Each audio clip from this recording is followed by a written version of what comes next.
بينما يحاول أحدنا جاهداً أن يصنع الحدث، قد تدور الأيام ويصبح هو الحدث بذاته. هذه هي باختصار قصة حياة روبرت ريبلي. فصدق أو لا تصدق أنه أصبح مشهوراً أكثر من الرئيس الأمريكي نفسه، وكان يصله في العام أكثر من 1,000,000 رسالة، ويكسب أموالاً أكثر من نجوم هوليوود.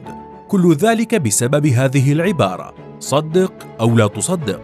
وإذا كنت تعتقد أنها وليدة تراكمات ثقافية عبر التاريخ فأنت مخطئ تماماً، لأن صديقنا روبرت قد عانى كثيراً من نعته بالكاذب بسببها، فحاول جاهداً إقناع الناس أن ما يقوله هو حقيقة موجودة.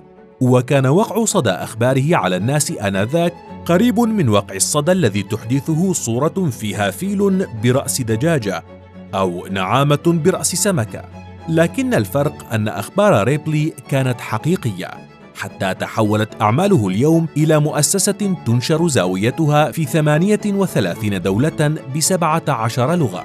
فكيف غزت عبارة صدق أو لا تصدق العالم آنذاك واستمرت إلى يومنا هذا؟ إليك القصة كاملة. ولد روبرت ليروي ريبلي في 22 من فبراير عام 1890 في كاليفورنيا. بعد وفاة والده المبكرة ترك المدرسة لمساعدة عائلته، حيث عمل بدوام جزئي في تسليم الصحف وتلميع شواهد القبور.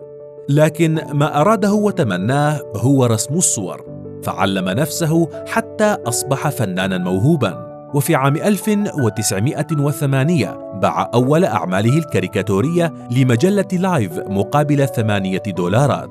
بعدها بعام انتقل إلى سان فرانسيسكو ليصبح رساماً رياضياً، وبفضل موهبته انتقل إلى نيويورك للعمل بمؤسسات أكبر. أصبحت رسوماته تطبع في جميع أنحاء البلاد ولاقت رواجاً واسعاً. وفي أواخر عام 1918 جلس روبرت في مكتبه يبحث عن فكرة جديدة يرسمها. مرت ساعات دون أن يجد موضوعاً مناسباً، فأصابه الملل من كثرة البحث دون جدوى، لكنه لم ييأس، فابتكر رسماً كاريكاتورياً غريباً مع عنوان جديد: صدق أو لا تصدق. هذا هو العنوان الذي سيؤسس لإمبراطورية ما زالت إلى الآن تتردد على مسامع الجميع. ولحسن حظه أن إطلاق هذه العبارة تزامن مع فترة الكساد في أمريكا، حينما سعى الأمريكيون إلى وسائل قليلة التكلفة للهروب والترفيه. صدق أو لا تصدق. بعد النجاح الباهر الذي حققته هذه العبارة، بدأ روبرت باستهلاكها في كل رسوماته، فاستمر عمله مع الصحف لمدة 10 سنوات. لكن الناس بدأت تشعر بالملل تجاه ما يقدمه، وكانت النتيجة استغناء الصحف عن رسوماته، حتى عام 1928 عندما كتب تعليقاً أدهش ملايين القراء. فقد ادعى روبرت أن ليدنبرغ، وهو طيار أمريكي، لم يكن أول من عبر المحيط الأطلسي، وإنما كان الشخص 67 في ذلك الإنجاز، ليحدث بذلك الخبر عاصفة في أمريكا. فطالبه النقاد بسحب كذبته الوقحة، لكن روبرت تمكن من إثبات كلامه. بعد هذه الحادثة تخصص ريبلي بالبحث عن الأخبار الغريبة وبيعها للصحف تحت عنوان صدق أو لا تصدق. وسرعان ما لاقت أفكاره نجاحاً خرافياً داخل أمريكا وخارجها، ثم قام بزيارة عشرات البلدان باحثاً عن الكفاءات وآكل لحوم البشر والملوك والمتسولين وكل ما هو غريب.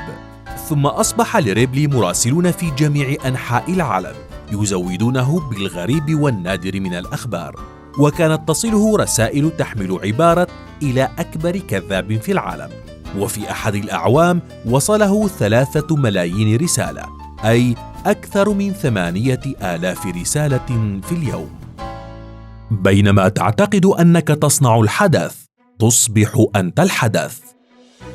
بهذه الجملة يمكن اختصار حياة روبرت ريبلي.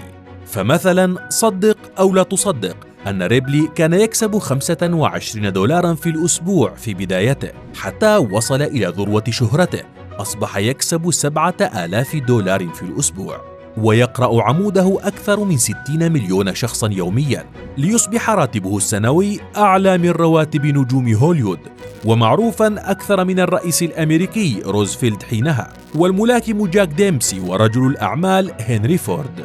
كان ريبلي يخاف من الطيران، وبالرغم من ذلك فقد قطع أكثر من 600 ألف ميل خلال حياته المهنية. كما كان يمتلك مهارات في لعب البيسبول وكرة اليد، وحقق بطولة بالأخيرة.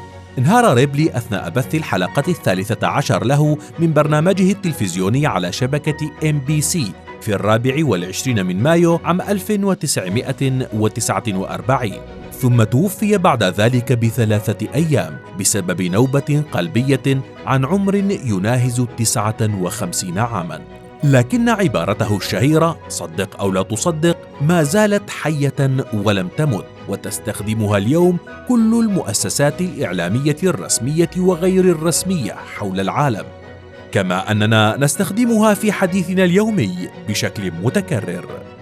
هذه هي قصة حياة روبرت ريبلي، صاحب تلك العبارة الشهيرة: فصدق أو لا تصدق.